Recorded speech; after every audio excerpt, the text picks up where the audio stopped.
Good day mga katart! Nadiskubre namin ang kutsinta na legit, classic at proudly Marikenyo, ang Kamanings Kutsinta, located sa Kalumpang, Marikina City.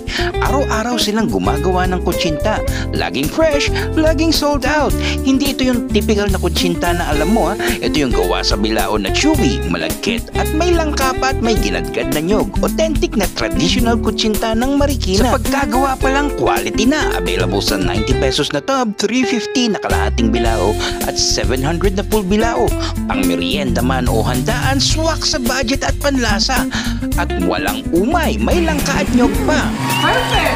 O diba? Huwag mong ismulin ang kutsinta na ito. Siksik at siguradong solve ang gutom mo. Di ka mauumay dahil tamang timpla ng kakanin at langka sa bawat subo ay pistahan ng lasa sa bibig mo. Kaya kung gusto mo ng kakanin na may puso, may tradisyon at may kalidad, eto na yun. Try mo na. Pang araw-araw na panghimagas man o pambida sa handahan ay panalo. At natakam ka ba? Tara na! Pwedeng mag-walk-in or magpa-reserve via FB Messenger or tumawag sa kanilang landline na 02-8646-0126 para hindi ka maubusan. Dahil dito, laging sold out. Bakit? Kasi sulit sa presyo, panalo sa lasa.